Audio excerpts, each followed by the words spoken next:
শেরপুরের জেনাইগাতি উপজেলা প্রশাসনের আয়োজনে নির্বাচনী ইশতেহার পাঠের অনুষ্ঠানের এই দশা।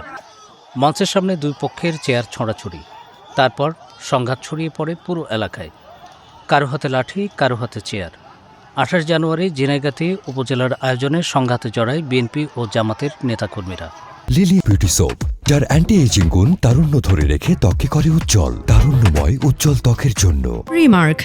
ঘটনার সূত্রপাত ইশতেহার পাঠের অনুষ্ঠানে মঞ্চের সামনের প্রথম সারিতে বসা নিয়ে ঠেলাঠেলি। বিএনপি ও জামাতের নেতাকর্মীরা প্রথম সারির চেয়ারে বসা নিয়ে হট্টগোল শুরু করলে পরিস্থিতি নিয়ন্ত্রণের বাইরে চলে যায়।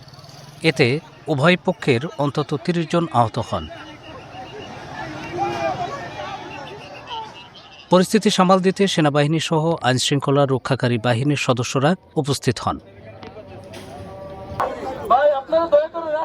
পুলিশের এই কর্মকর্তা বলছেন, পুলিশ সেনাবাহিনী গিয়ে পরিস্থিতি নিয়ন্ত্রণে আনে, তবে কেউ মামলা করেনি। ভাই ওই যে জেনেগাতির বিষয়টা কি, সর্বশেষ কি অবস্থা এটা জানার জন্য। কোনটা? জেনেগাতিতে হয়েছে না, বিএনপি এবং জামাতের যে মারামারি হইলো, ওইটার মানে সর্বশেষ আপডেটটা কি আছে আপনার কাছে? ওইখানে পরিস্থিতি নিয়ন্ত্রণে আছে, পুলিশ এবং আর্মি উপস্থিতি আছে। যে কোনো পরিস্থিতির জন্য পুলিশ প্রস্তুত। এই ব্যাপারে মামলা টামলা তো হয় নাই না?